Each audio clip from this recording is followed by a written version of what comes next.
जी, अस्सलाम वालेकुम students.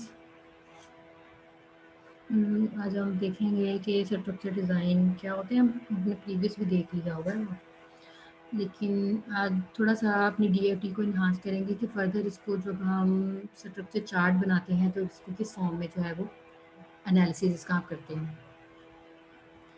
Structure design, the aim of structure design is to transform the result of the structure analysis such as DFT, data flow diagram representation, into a structure chart. Structure design provide two strategies to guide transformation to a DFT into a structure chart. So इसकी two transformation हैं, एक है इसकी transform analysis, एक है इसकी transaction analysis. So normally one start with the level 1 DFT. हम ज़्यादा एक्चुअली जीरो से कॉन्टेक्स्ट डायग्राम है, ठीक है, उसको नहीं इतना मतलब चूज़ करते हैं, हम लेवल 1 से ही बिकॉज काम करते हैं अपना actually. So transform into the module represent, because इसी में हमारे मॉड्यूल जो है वो टूटते हैं कि हमने कौन कौन से मॉड्यूल के साथ कैसे काम करना है, using either the transform of the और the transaction analysis. Transform analysis और ट्रांजेक्शन एनालिसिस करते हैं and then proceed toward the lower level DFDs at each level of transformation. अब हर जो ट्रांसफॉर्मेशन का लेवल है, it is important to first determine whether the transform or transaction analysis is applicable to a particular DFD. So हमें पहले क्या determine करना पड़ता है कि पहले उसकी ट्रांसफॉर्म एनालिसिस करना है और ट्रांजेक्शन एनालिसिस करना है. These are discussed in the subsequent subsections. अब हम इसको इन डिटेल देखते हैं. जी, structure chart. A structure chart represent the software architecture. जो आपका स्ट्रक्चर चार्ट है वो आपका सॉफ्टवेयर आर्किटेक्चर है, ठीक है, और आर्किटेक्चर में यही चीज़ होती है कि वो चार्ट की रिप्रेजेंटेशन करे, flow of and type of structure such as the various modules making up the system. और आर्किटेक्चर आपकी सिस्टम को ही रिप्रेजेंट करता है. The dependency which module calls with other modules. So इसमें स्ट्रक्चर चार्ट क्या होता है, सिस्टम क्या होता है, एक चीज़ है वो दूसरी सिस्टम के साथ डिपेंडेंसी हो, ठीक है, वो एक सिस्टम दूसरे सिस्टम के ऊपर क्या हो रहा, डिपेंड हो रहा. And the parameter that are passed among the different modules, और जो भी ये पैरामीटर्स हम बना रहे हैं वो डिफरेंट मॉड्यूल में से पास कर रहे हैं हम. Hence, the structure chart representation can easily be implemented using some programming languages. बेटा देखिए हमने एक स्ट्रक्चर चार्ट किया, अब हमने उसके ऊपर कोडिंग भी तो करनी होती है. Since the main focus in a structure chart representation in on the module structure of the software and the interactions amongst different modules, the procedural aspects such as how a particular functionality is achieved are not represented. The basic building blocks which are used to design structure chart are as following. अब हमने ये जो हमारे building blocks हैं structure chart के वो देख रहे हैं. ये इंपॉर्टेंट चार्ट्स हैं आपके. Rectangular boxes, module invocation arrows, data flow arrows, library modules, selection, repetition. Rectangular box represents module. Rectangle box होते हैं ना, आपके मॉड्यूल को रिप्रेजेंट करें. एक मॉड्यूल है वो रेक्टेंगल जो हमारा है उसको एक रिप्रेजेंट कर रहा है. मॉड्यूल इन्वोकेशन एरो, अब जो ये रेक्टेंगल बॉक्स हैं, control is passed from one module to another module in the direction of connecting arrow. ठीक है, अब जो हम एक मॉड्यूल को दूसरे मॉड्यूल के साथ जोड़ रहे हैं तो इन एरोज के जरिए जोड़ रहे हैं. Data flow arrow, arrows are annotated with data name. Data है तो data name, name data passes from one module to another in the direction of arrow. अब एक्चुअली वो जो ऊपर हमारे पास एरो है वो जस्ट मतलब कंट्रोल कर रहे हैं, जोड़ रहे हैं, लेकिन एक्चुअली ये जो डाटा फ्लो इसके साथ एक डाटा जो है वो एक्चुअली मेंशन किया जा रहा है. Library module represented by a rectangle with double edges. जो आपके लाइब्रेरी मॉड्यूल्स हैं उसमें जो आपकी रेक्टेंगल है डबल एजेस वाली, वो लाइब्रेरी मॉड्यूल्स को रिप्रेजेंट कर रहे हैं. Selection represented by a diamond symbols. आप लोगों ने जो फ्लो चार्ट है उसमें भी देखा होगा, फ्लो चार्ट में हम सिलेक्शन को यूज़ करते हैं तो हम डायमंड सिंबल को यूज़ करते हैं. रेपिटेशन, रेपिटेशन आपकी लूपिंग होती है. सिलेक्शन ई फॉर एल्स वाला काम होता है, या ट्रू होगा या फॉल्स होगा. रेपिटेशन में क्या होता है, इसमें आपकी लूप्स होती हैं, ठीक है, फॉर लूप होगी, वाई लूप होगी, टू वाई लूप होगी, represent by a loop around the control flow arrow. और हम इसको किसके साथ यूज़ करते हैं, कंट्रोल फ्लो एरोज के साथ। अब स्ट्रक्चर चार्ट और फ्लो चार्ट दोनों में डिफरेंस क्या है वो लिखा हुआ, we all familiar with the flow chart representation of a program. हमें पता है कि फ्लो चार्ट जो है वो कैसा होता है। Flow chart is a convenient technique to represent the flow of control in a program. तो जो आपका फ्लो चार्ट है वो आपकी प्रोग्राम की सिर्फ एक सिंपल वे है और इजीली जो है उसको मतलब हमें शो ऑफ करवा रहा होता है कि हमारा जो प्रोग्राम है वो कैसे चल रहा है। A structure chart differs from a flow chart in three principal ways. So आपका जो स्ट्रक्चर चार्ट है वो इन थ्री प्रिंसिपल के साथ काम करता है। इसमें फर्स्ट है, it is usually difficult to identify the different modules of the software from its flow chart representation. So यहाँ पे वो क्या है, मतलब कि डिफ़िकल्ट है आइडेंटिफाई करना डिफरेंट मॉड्यूल्स को जोड़ना फ्लो चार्ट रिप्रेजेंटेशन के ज़रिए। Data interchange among different modules is not represented in a flowchart. Sequential ordering of tasking inherent in a flowchart is suppressed in a flow structure chart.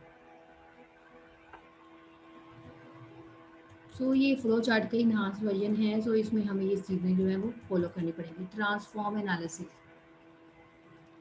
अब हम वो first term पढ़ने लगे हैं। Transform analysis identifies the primary functional component modules and the high level input and output for these components. ठीक है, यहाँ पे आपके जो भी मॉड्यूल्स हैं फंक्शनल कंपोनेंट्स, उसके हाई लेवल इनपुट और आउटपुट जो भी उनके कंपोनेंट्स हैं उनको रिप्रेजेंट कर रहा है। The first step in transform analysis is divided the DFD into three parts, input, logical processing और आउटपुट। ये आपको भी पता है कि इनपुट होगी तो प्रोसेसिंग होगी, जब प्रोसेसिंग होगी तो फिर आपके पास जो इनपुट दी है उसकी आउटपुट आपको मिल जाएगी। The input portion of the DFD includes processes that transform input data from physical, such as character from terminal, to logical form in internal table list etc. So physical data जो है वो characters from terminals character की base पे होगा। जो आपका logical form है वो internal tables list मतलब जो भी हमने ड्रा की है उसकी बेस पे होगा। Each input portion is called an afferent branch. So इसमें जो हर एक पोर्शन है वो फिजिकल हो या लॉजिकल हो उसको हम अफेरेंट ब्रांच का नाम जो है वो देते हैं। अब आउटपुट पोर्शन की बात करते हैं DFD ट्रांसफॉर्म में। Output data from logical to physical form, जब हम एक लॉजिकल टू फिजिकल फॉर्म में लेके जाते हैं, देखिए डाटा है वो अभी आपके पास फिजिकली है, जब वो प्रोसेसिंग में चला जाता है तो वो लॉजिकल में चला जाता है, फिर लॉजिकल से जब वो अगेन आपको आउटपुट देता है तो वो फिजिकल फॉर्म में डिस्प्ले होता है आपको। Each output portion is called the afferent branch. The remaining portion of a DFD is called the central transform. So जो भी बाकी रिमेनिंग पोर्शन है वो सेंट्रल ट्रांसफॉर्म होगा। The next step of transform analysis, the structure chart is derived by drawing one functional component for a central transform and the afferent branches। ठीक है, एक ये अफेयर जो एफरेंट है वो इनपुट के लिए है, एक जो एफरेंट ब्रांचेस है वो आउटपुट के लिए, सेंट्रल जो रिमेनिंग इनके अलावा पार्ट है वो।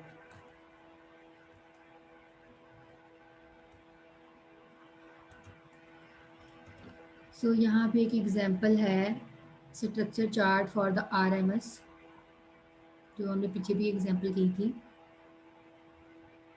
Retail management system. For this example context diagram retailer मतलब जो भी ड्रा की गई है to draw the level 1 DFD from a cursory analysis of the problem description we can see that there are 4 basic functions that the system need to perform: accepting the input number from the user, validate the number, calculate the root mean and input number and then display it। देखिए 3 base पे काम हो रहा है, input ले रहा है, processing हो रही है और उसके ऊपर उसकी जो भी उससे रिलेटेड है आपको आउटपुट जो है वो परफॉर्म हो रही है। अब ये इनपुट है, ये बबल ही बनी हुई है, DFD बना रहे हैं ना हम, तो ये आपके पास डाटा आइटम है, डाटा आइटम दिया, इनपुट दी, डाटा वैलिड है, ठीक है, तो वो कंप्यूट करेगा RMS के अंदर, कैलकुलेटर RMS कैलकुलेटर। आरएमएस ने उसको कैलकुलेट किया, किसके ऊपर डिस्प्ले करवाया, मॉनिटर स्क्रीन हो सकती है, कोई भी चीज़ हो सकती है। तो ये तीसरा यही चीज़ है, इनपुट ली, प्रोसेसिंग हुई और आपको output milli.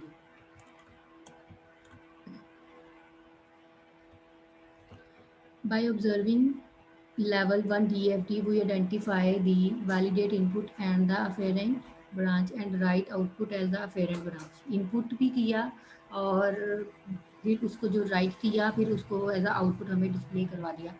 The remaining portion compute RMS from the central, ठीक है भाई, जो इंटरनल पार्ट हो रहा है उसका सेंटर पार्ट है, जो उसकी प्रोसेसिंग हो रही है वो उसकी उसको जो है वो सेंट्रल ट्रांसफॉर्म का नाम दिया गया है। By applying the step 2 and step 3 of transform analysis, we get the structure chart showing in the figure 11.2. अब ये वाली फिगर में देखें, ये मेन है जो पार्ट है हमारा, मतलब कि इसी के अंदर एक्चुअली क्या कर रहा है, इनपुट दे रहा है, प्रोसेसिंग हो रही है और आपको जो भी रिजल्ट है वो एज अ आउटपुट मिल गया। अब ये क्या कर रहा है, यहाँ पे डाटा जो है वो रीड इनपुट कर रहा है, वैलिडेट इनपुट हो रही है, दो चीज़ें ही है ना इसके अंदर, या फिर आपका डाटा जो इनपुट है वो रीड होगी या फिर वो जो इनपुट होगी वो वैलिड होगी। ठीक है, डाटा आइटम ने रीड की, हाँ जी वैलिड है, इसने कहा ओके वैलिड है, तो देन फिर वो कंप्यूट करेगा, फिर वो एंड पे आपको क्या करवा देगा, रिजल्ट शो करवा देगा। तो ये थी आपकी स्ट्रक्चर चार्ट। दूसरा है आपका ट्रांजैक्शन एनालिसिस। ट्रांजैक्शन एनालिसिस में क्या करते हैं हम, transactions allow the user to perform some meaningful piece of work. अब यहाँ पे ट्रांजैक्शन जो है इसमें हमें कुछ मीनिंगफुल अपने वर्क से रिलेटेड सारा काम मिलता है। Transaction analysis is useful while designing transaction processing programs. In a transaction-driven system, one of several possible paths through the DFD is traversed depending upon the input data item. This is the contrast to transform centered system. अब जो actually हमारी centre system में एक सारा काम हो रहा है, ये एक्चुअली ट्रांजेक्शन वहीं से परफॉर्म हो रही है, which is characterize by similar processing step of each that item. मैंने अभी आपको बताया कि ये सेंटर सिस्टम है, तो आपकी जो भी प्रोसेसिंग है वो उसके अंदर परफॉर्म हो रही है। Each different way in which input data is handle in a transaction. इसका काम है हैंडल करना कि डाटा कैसे आ रहा है और कैसे आउटपुट जो है वो प्रोसेसिंग के बाद परफॉर्म हो रही है। The number of vowels which the input data to the DFT are incident defines the number of transactions. However, some transaction may not require any input data. This transaction can be identified from the experience of solving a large number of examples. For each identified transaction, trace the input data to the output. Input ले रहा है, उसके ऊपर processing perform हो रही है और उसकी जो भी आपको प्रोसेसिंग के बाद जो मीनिंगफुल डाटा आपको मिलता है उसे हम आउटपुट कहते हैं। सो ये इसकी आगे डायग्राम है। Transaction analysis using this tag to divide the system into transaction modules and the transaction center module. This structure chart for a supermarket price scheme software is shown in this figure. ये supermarket की example है, मतलब ये एक root है, register customer कर रहा है, गेट विनर लिस्ट कर रहा है, रजिस्टर की सेल जो है वो सारी मैनेजमेंट कर रहा है। अब रजिस्टर कस्टमर के अंदर क्या होगा, कस्टमर की डिटेल लेगा या फिर उसको कस्टमर को नंबर जनरेट कर देगा। Generate winner list, total sale, मतलब कि जितनी भी नंबर ऑफ सेल्स है वो फाइंड करेगा, और मतलब जनरेट सरप्राइज गिफ्ट लिस्ट कर देगा, और क्या करेगा इसके अंदर, या फिर जिसको भी हमने वो पिछली एग्जांपल की थी उसी को मोर एलैबोरेट किया ज़्यादा ट्रांजैक्शन चार्ट के फॉर्म में। रजिस्टर्स सेल्स में क्या है रहा है, गेट सेल्स डिटेल, और रजिस्टर्स में क्या हो रहा है, आपकी जो भी रिकॉर्ड सेल्स डिटेल हैं जो गेट हो रही हैं या फिर रिकॉर्ड हो रही हैं। तो ये था आपका supermarket plan according to structure chart. ये ट्रांजैक्शन का सारा तरीकाकार है कि ऐसे ऐसे जो है आपकी ट्रांजैक्शन जो है वो अकर हो रही है, क्रिएट हो रही है। तो इसमें कोई ऐसी चीज़ नहीं कि आप लोगों को समझ ना आए, इट्स वेरी इजी। मैंने दो तरीके से ही बताई है आप लोगों को स्ट्रक्चर जो आपका चार्ट है। ट्रांसफॉर्म होता है और ट्रांजैक्शन एनालिसिस होता है। ट्रांसफॉर्म में एक्चुअली हम इस तरह उसकी ट्रांसफॉर्मेशन फॉर्म बना रहे हैं, और जो ट्रांजैक्शन है उसमें एक्चुअली हम ये चीज़ डिफाइन कर रहे हैं कि मीनिंगफुल जो भी आपके पास पीस ऑफ वर्क आ रहा है, एक्चुअली जो आपके पास डाटा आ रहा है, आउटपुट जो भी आपको लग रहा है कि ये इसके अंदर होनी चाहिए थी और ये है मौजूद, ठीक है। और ट्रांसफॉर्म में क्या था, इनपुट प्रोसेसिंग और आउटपुट, यही काम। लेकिन जो अंदर वाला काम है, जो सारी मैनेजमेंट कर रहा है, पॉसिबल बेस बना रहा है, ट्रांजैक्शन का क्या काम होता है, जो भी आपका प्रॉपर वे ऑफ थीम है वो एक्यूरेट होना चाहिए। सो ये था आप लोगों का लेक्चर, ये था आप लोगों का लेक्चर। कोई कंफ्यूजन हुई तो नो मोर इशू, आप लोग मुझे पूछ सकते हैं नेक्स्ट लेक्चर में। ओके जी, अल्लाह हाफिज़, गुड लक।